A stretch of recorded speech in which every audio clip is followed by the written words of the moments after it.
Pour bien utiliser Access 2013, il est important de connaître les notions de base: table, champ, valeur, requête, rapport, formulaire. Il faut aussi savoir comment s'orienter dans l'interface du logiciel et comprendre son organisation. Vous pourrez ainsi retrouver tous les éléments de votre base de données et tous les outils qui permettent de manipuler ces éléments. Donc ici, sur le bureau, j'ai créé une base de données qui s'appelle commande. Je double-clique dessus pour ouvrir ma base de données. Vous pouvez tout de suite activer le contenu pour pouvoir travailler sur votre base de données. Vous avez ce bandeau jaune qui disparaît. Ensuite, il est important de voir comment cette interface est créée.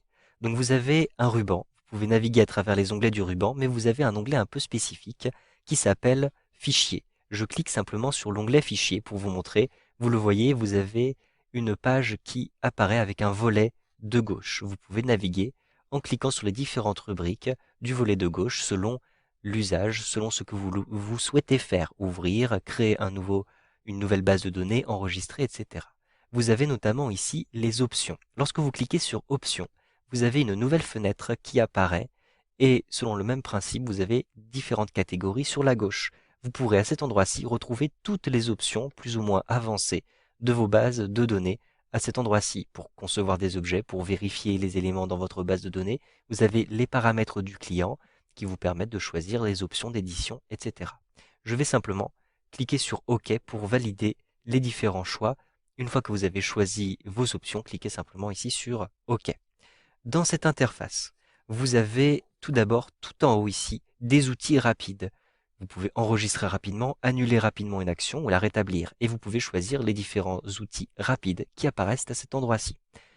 Ici, dans la barre, ce qu'on appelle la barre titre, vous avez le nom du document et son emplacement. Et sur la droite, vous avez différents petits outils qui permettent de manipuler la fenêtre, de la réduire, de l'agrandir et de fermer la fenêtre. Vous avez ici, à cet endroit-ci, les informations qui concernent votre compte. Vous le voyez, j'utilise le compte de Albert Moreau.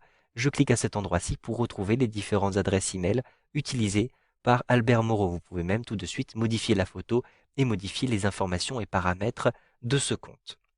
Maintenant, comment fonctionne le ruban? Vous avez différents onglets ici. L'onglet Accueil, l'onglet Données externes, l'onglet Créer. À chaque fois que vous sélectionnez un onglet, vous avez des outils différents qui apparaissent ici. Et dans l'onglet Créer, par exemple, vous allez pouvoir créer de nombreux éléments. Par exemple, des listes SharePoint. Je clique à cet endroit-ci et je vais pouvoir créer des listes de contacts, de tâches, de problèmes, des événements, et je pourrais même créer des listes personnalisées. Vous avez tous les éléments de votre base de données qui sont accessibles à partir de cet onglet Créer, puisque vous pouvez créer divers éléments, comme par exemple des tables. Si vous souhaitez créer une nouvelle table, vous allez vous rendre ici sur Table. Les tables, ce sont les premiers éléments de votre base de données, puisqu'elles contiennent, ces tables, toutes les données qui sont classées par champ, les champs étant les différentes colonnes contenues dans les tables. Vous pouvez aussi, par la suite, créer des requêtes.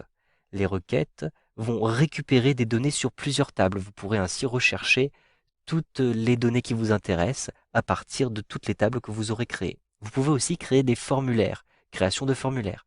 Les formulaires, ce sont des éléments qui permettent de remplir les tables à partir d'un petit questionnaire. Vous fabriquez votre questionnaire, votre formulaire, il suffit de remplir ce formulaire et de l'envoyer pour remplir ensuite les tables dans les données qui sont précisées.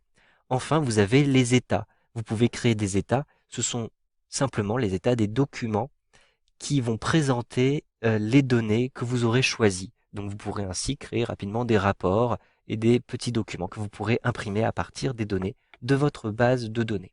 Sachez que ces différents éléments peuvent être affichés de diverses manières. En effet, une fois que vous avez créé ces éléments, ils apparaissent dans le volet de gauche. Vous pouvez d'ailleurs masquer et montrer ce volet de gauche grâce aux doubles flèches qui se trouvent ici. Ensuite, vous retrouvez, en fonction des petites icônes ici, les différents éléments.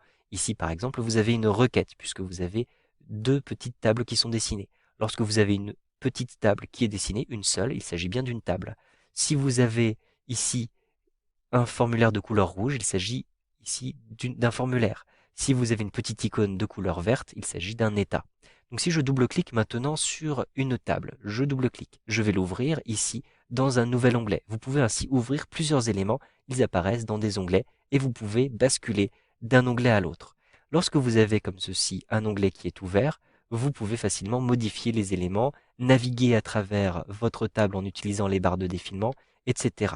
Et vous pouvez modifier l'affichage de cette table. Par exemple, ici, j'ai un affichage qui s'appelle mode feuille de données, mais vous pouvez passer en mode création. Je clique ici sur mode création et vous le voyez, il s'agit exactement de la même table, mais elle est affichée de manière différente puisque je vais pouvoir réorganiser les champs. Vous pouvez ainsi facilement basculer d'un type à l'autre. Avec un clic droit par exemple dans l'onglet, vous allez passer du mode création au mode feuille de données comme ceci.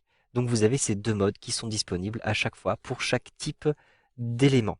Enfin, vous avez tout en bas une zone ici qui vous permet de naviguer à travers les enregistrements et encore plus bas une zone qui s'appelle la barre d'état.